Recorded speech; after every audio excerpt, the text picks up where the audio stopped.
See, part of building a strong brand isn't just about looking good and design and having a great site and having a great story brand and a message and all that stuff. The other piece is actually having a team that can support you so that you're not doing everything yourself. Hello and welcome to Brandtuned, the only podcast on branding which includes related disciplines like intellectual property that are fundamental to growing a brand. I'm Shireen Smith, lawyer, brand strategist and curious business owner, keen to discover what moves the needle in branding. I've been thinking how important it is to apply an interdisciplinary approach to branding to get the best results. You know, in an increasingly complex world, the greatest challenges just can't be solved by a single subject approach. I'm going to write more on this in my new book, as it's highly relevant to the approach I've personally adopted of training myself in branding, coming at it from a background in law. It was in 2011 that I wrote my book, Legally Branded, and began my quest to train myself in all things branding. What a journey it's been. My guest today is Jeff J. Hunter, who builds personal brands for accomplished CEOs and founders who are ready to leverage their business achievements to become influencers in their category. Creator of the core branding method and founder of Branded Media IO, which is a 50-plus team branding agency. So without further ado, hello, Jeff. Welcome to the Brandtuned podcast. Wow, it is a pleasure to be here. So how did you get into what you do, Jeff? Well, I would say by accident. I kind of went through what most people are taught as they grow up, that you need to go to school and become specialized in some sort of skill and then go to college and then, kind of pick a career path. And I did that in high school. I worked at a computer store. I've always loved IT. I've loved computers. I was a huge gaming nerd. I love playing video games like most kids today. um, Although, it's definitely changed a lot, but throughout my career, I've always been in IT, and I got really good at one particular skill, which is actually virtual teams. I used to manage and build virtual teams.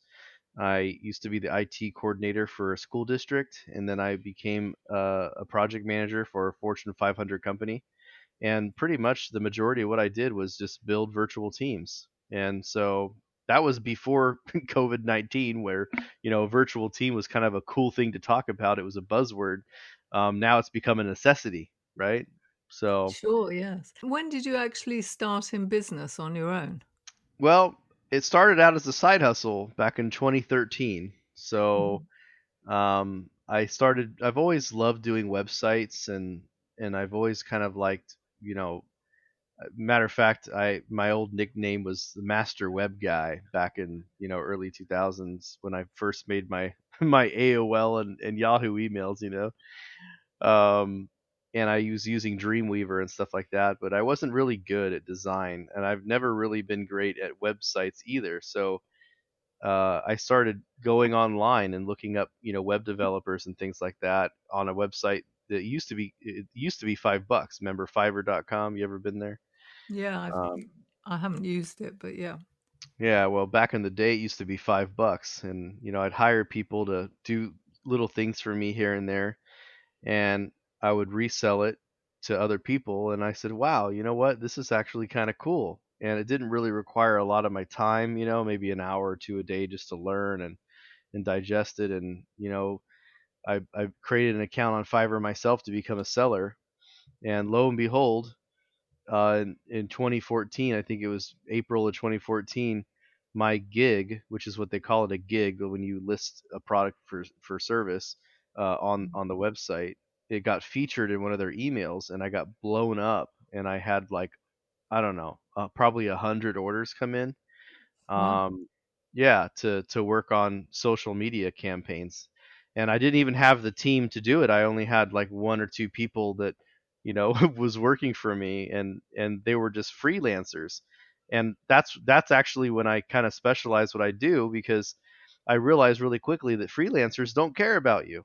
Freelancers are just going project to project, whoever pays the most money. So it was in 2014 when I actually kind of built out a team of my own, dedicated, hired them, internally. Even though they're all virtually, they're all people that are dedicated to me, and started basically doing a lot of this work for my clients using my dedicated team. And by by 2016, I had grown from basically a company of 1 to 2 people to over 20 contractors that worked dedicated to me. And now I have 87 people between my three different brands that are all 100% remote, that work on my own work and my client work. So that's kind of how it progressed. In 2016, I quit my day job. my Oh, I wow. quit. So a side hustle for 3 years or so. Yeah, yeah, and it was never really like, I have to tell you, when you work at a Fortune 500 company and you're a senior project manager like I was, you get paid really good money. I was Mm. a mid six figure guy, and I was getting paid. I had a company car, company phone, company computer.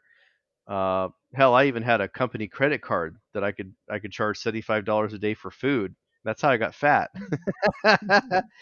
So, um, for me, leaving a very successful career that I basically worked my entire life and 10 years of college to do, to pursue a hobby that wasn't even profitable in 2016. I packed up my wife and my 3-year-old son and actually went to the Philippines for an entire month, because majority of my team, probably 75% of my team, are in the Philippines.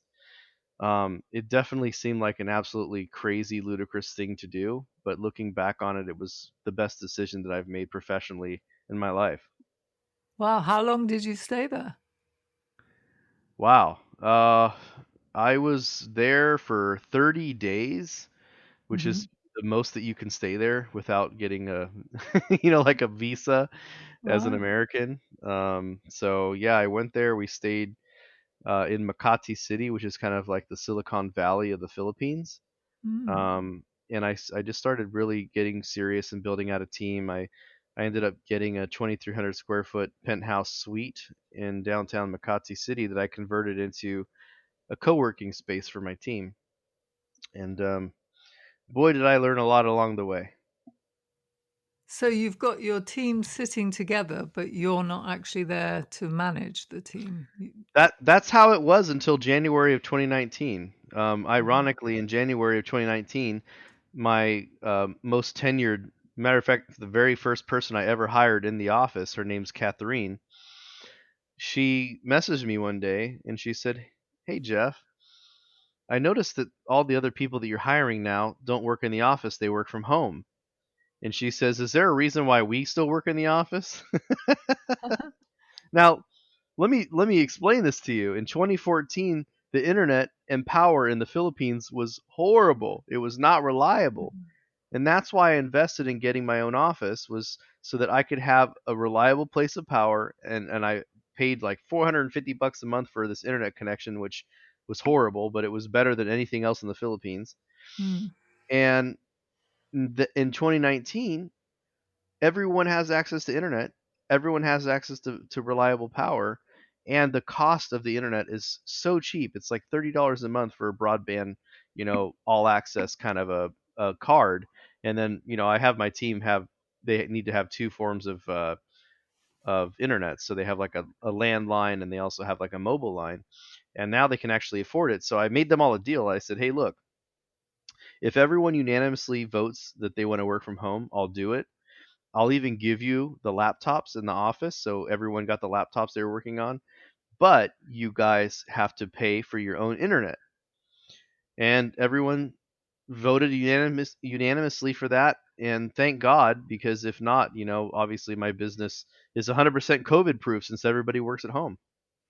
That's great. What about younger ones? I find that usually younger employees like to go into an office for the social aspects. You know, that's exactly why I have a strong so my recruitment strategy is probably a lot different than most. And I'm probably giving away my secrets here, but for me, I look for people that are tenured, and age isn't really the big factor to me. What's really important to me is I'm looking for people that work at call centers or something for and by the way, what I do is I hire people for vertical skills. A lot of what we do is executive assistance. So I have two businesses. I have the marketing and branding agency, which is branded media, which is what we've talked about today.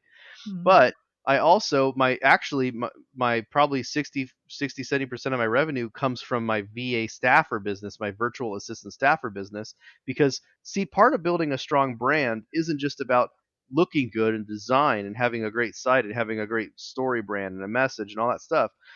The other piece is actually having a team that can support you so that you're not doing everything yourself.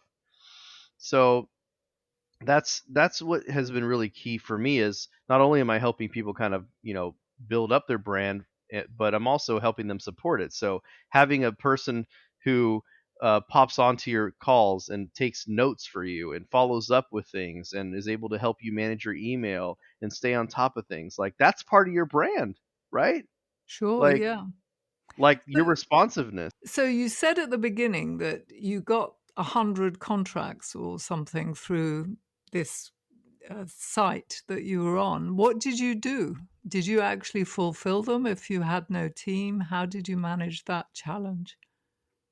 Well, what happened was I started getting a lot of inquiries, and I had a lot of orders come in, and actually Fiverr, and not blaming this all on me, but I'm sure I wasn't the only one. But back in the day, Fiverr didn't have any sort of option for you to like pause your gigs or have a maximum amount of orders or anything like that. So if you went viral and got 100 orders in a day, like you kind of got screwed over a little bit because there's no way you could fulfill 100 orders. So what I ended up doing was I actually sent a message to all of them saying, "Hey guys, I don't know what happened. I think I got featured in Fiverr's email, but I just got an influx of orders and it's going to be delayed a little bit. But if you'd still like me to do the work, I'll fit you in and I'll let you know. It's probably going to take about, instead of a 3-day turnaround time, it's probably going to take, a week and a half to 2-week turnaround time." And most of them were like, "Yeah, okay, that's fine." So, and then of course what I did was I hired more people, right? So, I hired more people. I went from basically 2 people to 6 people, which still was a real struggle because not only did I have to fulfill orders, but I also had to train people to fulfill orders.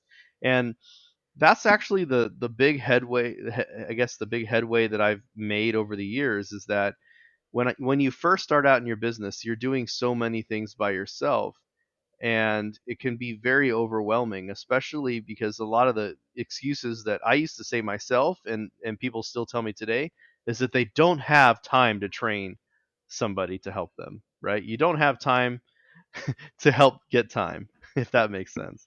Yeah, well, So, I've just taken on someone and it's just quite difficult giving them passwords, giving them instructions, finding appropriate tasks for them to do. It has to come slowly. I don't yeah. think, yeah. And this is what's really important that most people don't understand or they don't get, or maybe it's one of those, hindsight is 2020 type things. But it's so important to have a clearly defined role before you hire somebody. I think the biggest mistake that people have when they hire anyone, let alone a virtual team, because it's even more important when it's a virtual team because they can't just follow you around all day, right? When it's Mm. virtual, you've really got to have a set day. Here's what you're going to be doing today. Here's the types of things I want you to do. But it can seem a bit overwhelming, but what I will tell you is that there's not a whole lot of things you can't do virtually anymore. So one It's Zoom a bit call, more difficult, though, isn't it? it is, Mm. but there's a silver lining here. Mm. The silver lining here is that you can just pop on a Zoom call with somebody and you can do what you normally do every day and just record it. So that's how you start delegating things out. It's the easiest way to start delegating things out is just do what you normally do, record it, get on a Zoom call, and then talk about what you're doing and why you're doing it. So when you were processing all these orders, I mean, you had to give instructions to new people and then have a way of checking the work. How did you manage that? I mean, Luckily, I am a project manager from a past life, so I'm really good at putting procedures together. ah, And technically, what I sold on Fiverr was a gig that I would help people get followers on Twitter. And what I did was I'd actually find people in related hashtags, and I would search for posts that use those hashtags, and then I would just like their posts, and then I would follow those people. And usually, when I liked and followed somebody's tweet, there's a pretty good chance that they would follow back. So, I'm only charging them $5, so they weren't expecting the moon. If mhm. I just got them 10 new followers or, 20 new followers, it only took maybe 15, 20 minutes to do that. So I had a very scalable process. Step one is get their user account information. So get the client's username and password. Step two is identify hashtags that are relevant to the person's business. Step three is find posts that are about their business or is relevant. Like that, hit the heart button on the tweet, and then uh, basically hit the follow button on them. That's all they had to do. They just had to wash, rinse, repeat, do that for 20 minutes or so. And that was usually enough time to get, maybe we'd engage with 50, 60 people, and maybe 10 to 15 of them would follow back, sometimes more. But it was a very simple task for $5. So if you take the time and you look at 20 minutes and 100 orders come in, well, that's still 200. What is Mm. that? 200 minutes, I guess. No, that's 2,000. Wait, my 20 plus. Yeah, it's 2,000 minutes. Well, it was profitable anyway for you.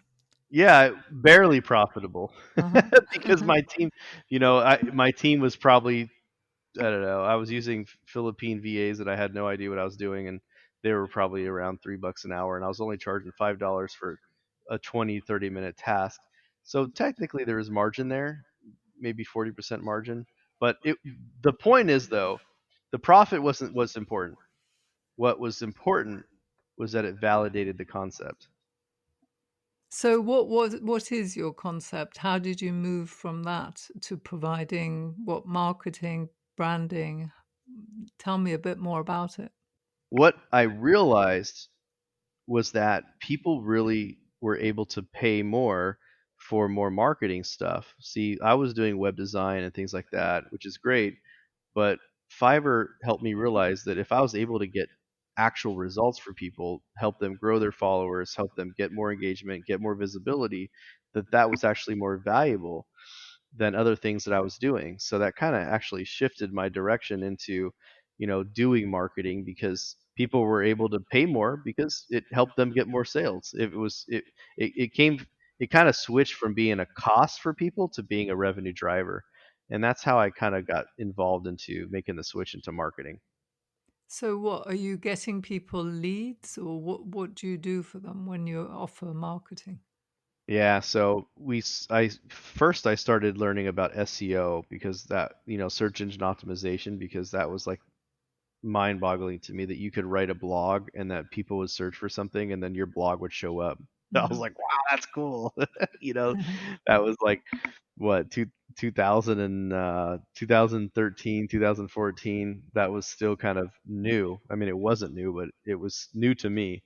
Mhm. Um, so I started out with SEO, and then I started realizing that that was the long-term play, and people wanted to get instant results. So that's when I started looking into social media marketing, saying, well, how could I really get instant results from people?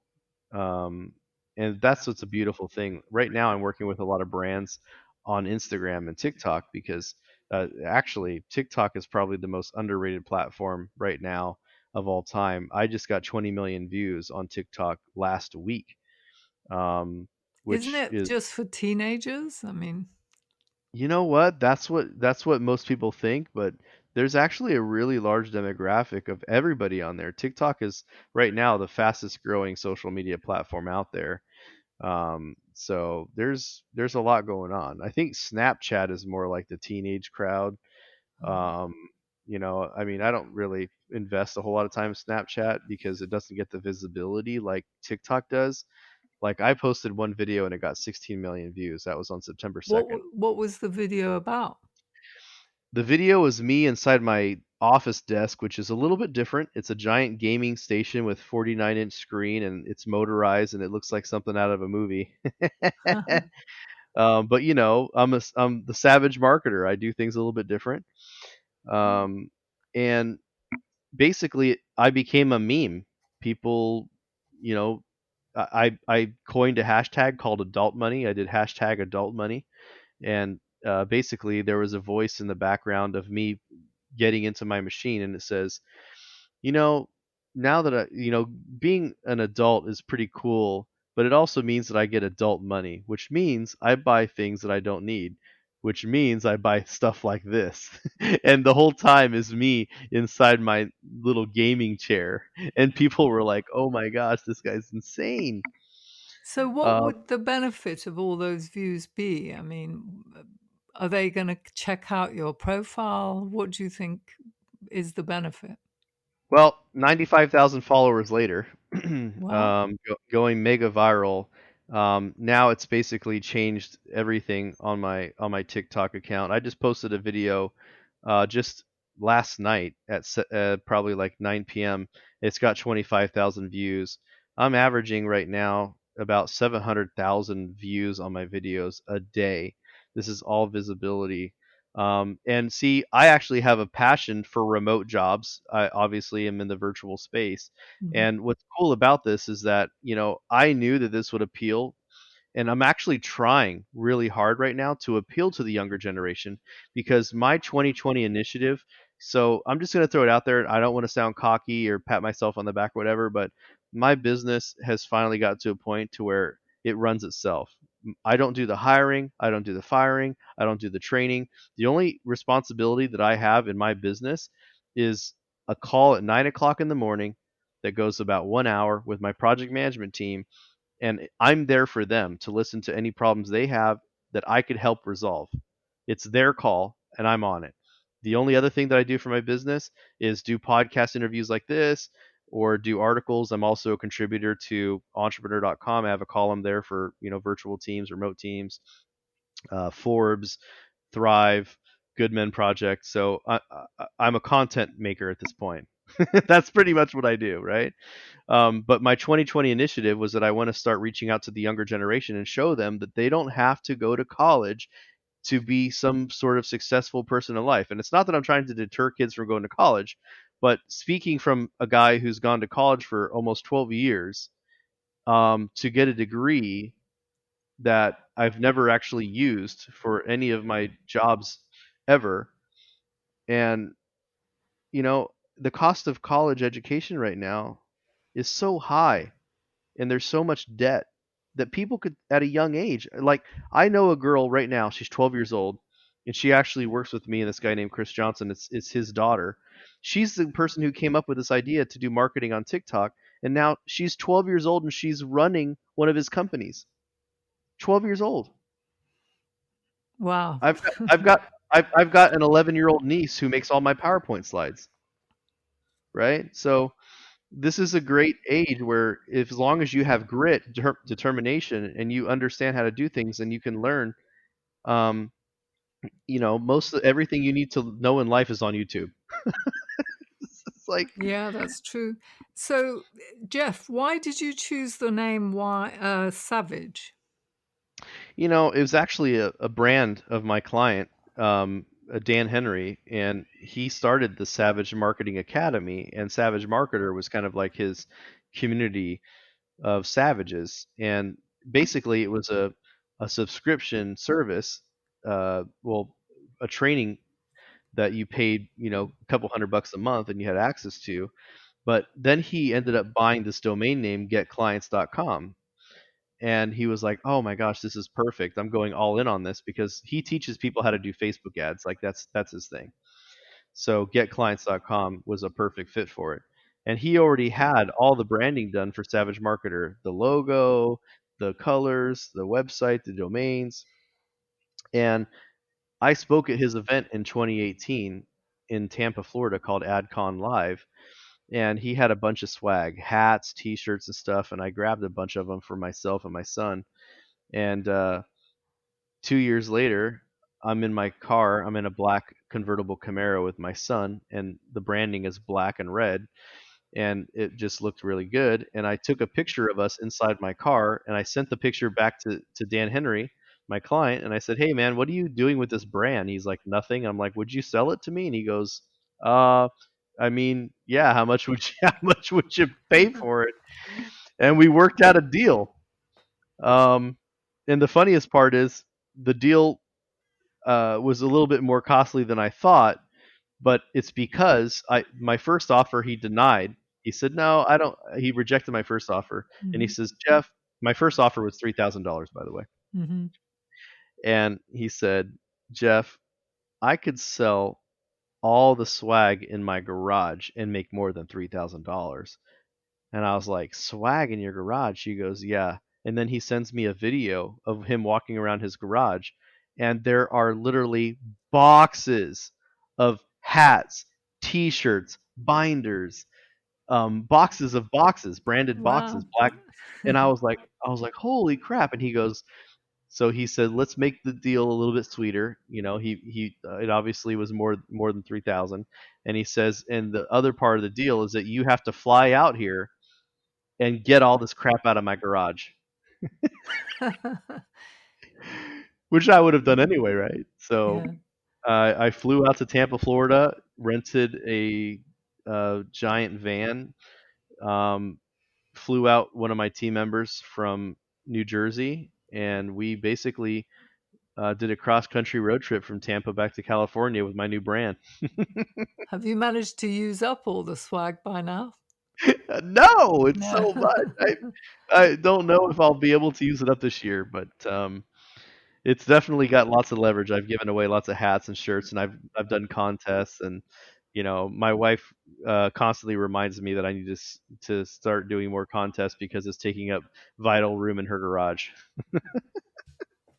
Right. So, Jeff, how do you help your clients then? Would you say that you help them on social media to develop their personal brands, to, Yeah, you there's know, two ways, and I really separate it between the two businesses. Like branded media is about getting attention. It's about having a deep emotional connection to your audience. It's about being relevant and omnipresent in your industry. It's about getting engagement. That's what CORE stands for, by the way.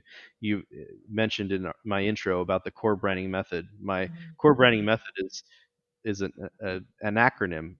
C is connection, O is omnipresence, R is relevance, and E is engagement. Those are the four critical things to really building a strong personal brand. It's actually for any brand, but specifically for a personal brand. So that's one way is to get attention, develop omnipresence, make sure that you're a relevant figure in your industry, develop out your authority and credibility. But on the second piece of that is keeping up with it all. And that's what the VA staffer business is for. So virtual assistants that can help you actually scale, do customer support, help you, really stay on top of your business and what you're doing. Those are really the two things that I found out that a lot of people mess up on, because you can get to seven figures if you have a really good idea, a really good product, but man, it's it's really challenging for most people to even get out of the six figure piece, because they basically made it to six figures because they're scrappy, because they're gritty, and they are dedicated, and they're willing to put in the 18-hour days of work to do things. But you can only do that so far until something breaks. So, do you actually manage the social media for people, or do you just provide them with Yep. VAs and then they organize their own social media? Yep. So I have a whole production team over here. So we have video editors and graphic designers, and we have web developers and stuff like that. So we always start with the why, like what's the point of all of this? So, a lot of times for me, one of my favorite ways to do marketing right now, which is totally under leveraged by most people, is actually podcasting. I love Yeah, podcasting. I agree. It's a brilliant way to build a brand, really. Not only that, but it's I hate creating content. So a Mm. podcast is perfect for me because it gives me the opportunity to pop on a podcast like yours and even leverage my own podcast like you're leveraging yours Mhm. to, develop authority and credibility, and then, using that as your top of the funnel content to really draw people into your network. Yeah, it's absolutely brilliant. I don't know why more people don't discover podcasting, but do you also help your clients do podcasting? Yes, absolutely. Yeah, that's definitely one of the biggest strategies. I actually am launching a podcast for one of the brands I work with, which is called Oberon Americas. It's a giant, and this is a perfect example because people say, "Well, podcast won't work for me." A lot of people say that, by the way. Mm. Podcast doesn't work in my industry. Podcasts will not work. Well, I have a company that is over. Let's see, they were founded in 1987, so they're over 30 years old. Uh, and yeah, 33 years old, right? I guess. So, what's really crazy is that they're a printing company. They literally are a print. They call it print fleet management. So if like companies that have like 100 plus printers or something, right? Mm. It just helps manage all these printers, and it helps them identify how many pages are being printed and power consumption costs and this and that, so it keeps people in line. And you're like, well, that sounds like a boring ass podcast, right? Are they going to talk about printing? Exactly. So we are actually creating a podcast right now called the Internet of Printers, which is the next generation of printing, which is all cloud based, right? Right. So, and that's what they have. They have a cloud based printing software, and they're going to be focusing on the business of print fleet management, because a lot of the people that are their clients are actually people that lease printers to office buildings and different things like that. And right now it's a perfect time to release it because they're all being impacted by COVID-19. A lot of businesses are being shut down, being told that they're quote unquote non-essential, right? Mm. So we're coming into here hitting the ground running hard with great ideas and technology, ways that they can market themselves and generate more revenue. And of course, we just want to position ourselves as a strong resource to the community. Great idea. I'm interested in you saying that you want to be omnipresent because I believe that, but so many marketing people say, well, what's the right place for you to be focus on, say LinkedIn if you're a lawyer? And I actually disagree. I think you need to be everywhere. And so I'm interested why you think that. Well, I think a lot of people, just by nature of marketing, are skeptical because they've either tried things that haven't worked, or they've hired somebody and they've been burned. You're laughing because you probably can relate. But I know for myself personally, I hired someone to help me with my brand and PR stuff like back in 2016, and ended up flying out to an event in where he was having it, and me and my business partner went out there, and we paid a lot of money. It was like almost $5,000 just for this one little day trip, and at the time that was a lot of money. Looking back, like I didn't even have that money. I had to put it on my credit card, Hmm. and um, and it was just a complete waste of a day. It was it was a joke. Like we were supposed to work on my pitch and identify our targets and things like that, but I could tell that he just genuinely wasn't interested in my success. And it was it was almost, I don't know, humiliating, because afterwards I left and I said, "Is this really what the industry's like?"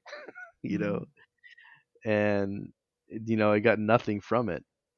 And actually, I'm the kind of guy who's I don't want to say vengeful, but my revenge is kind of just by achieving success myself and then putting it back in someone's face. And I'm just going to be honest, I'm not the best person in the world, and it's I shouldn't admit that, but you know, I have definitely created products and I've done things in my life just because someone that I've paid to do it couldn't do it, and I wanted to slap it back in their face because I've never Mm. I don't know. I didn't get my money back from the guy.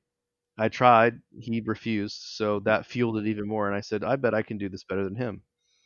And back in 2018, I was able to get on multiple TV shows. I was able to do a lot of great opportunities and speak on stage. And I made a Facebook post one time sharing the things that I've done and how I've been able to accomplish it. And it just felt good. And I felt like, you know what?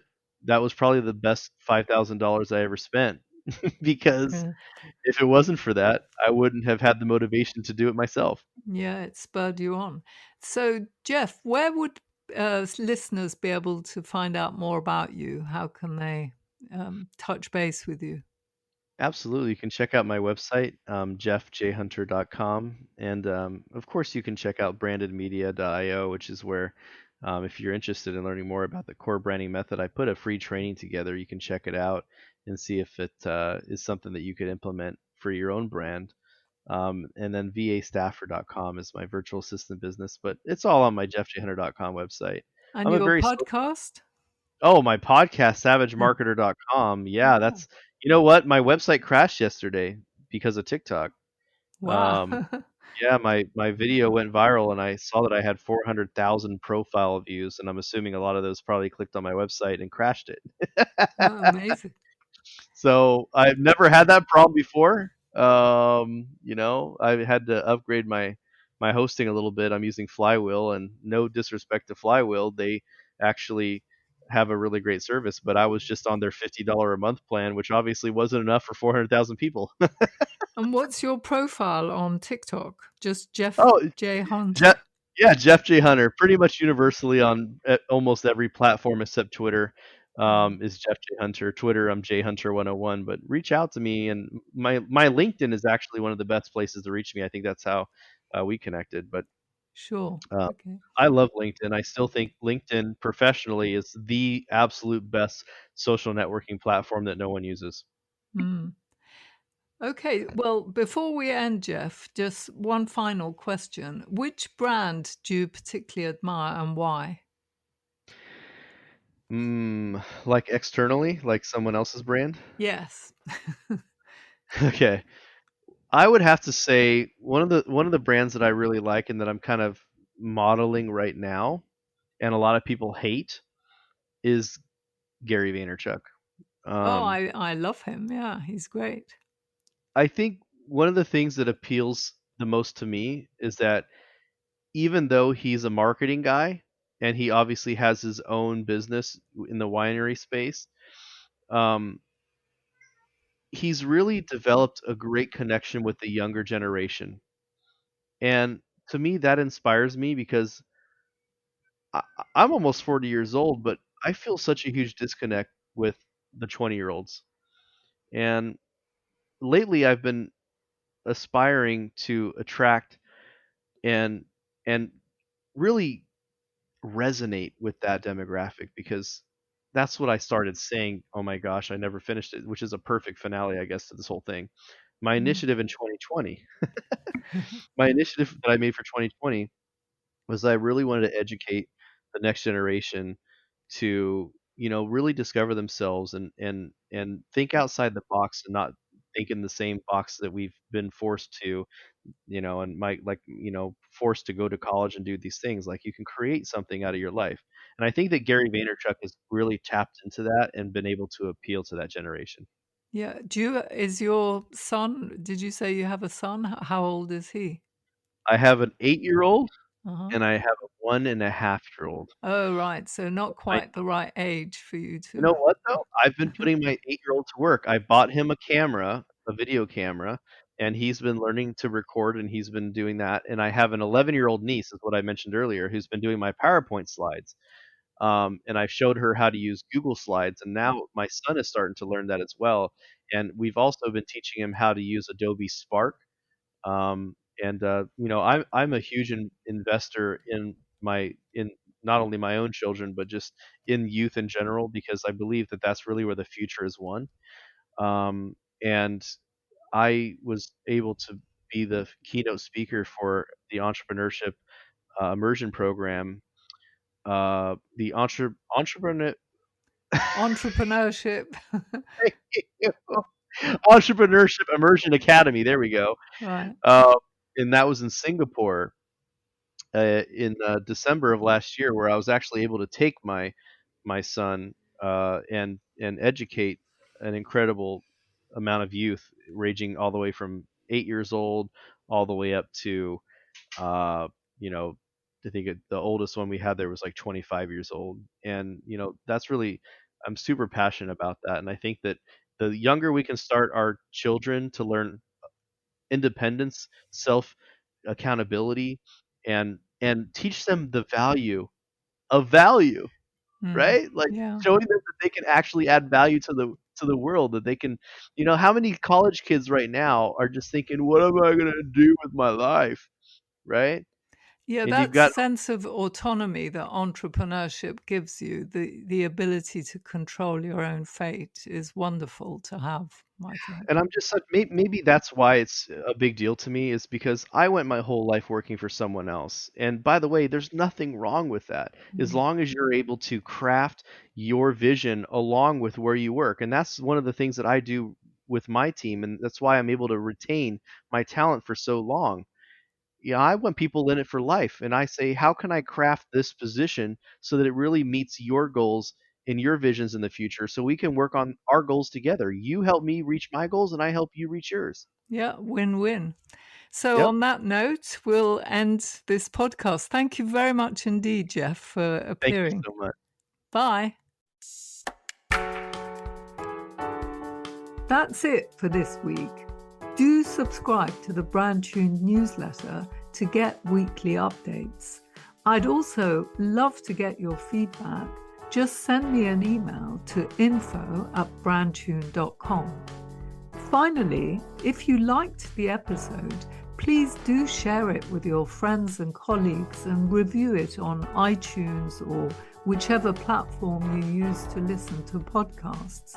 If you leave us a 5-star review, it means more people will listen and we can spread the word much more quickly about the podcast. Thank you and bye for now.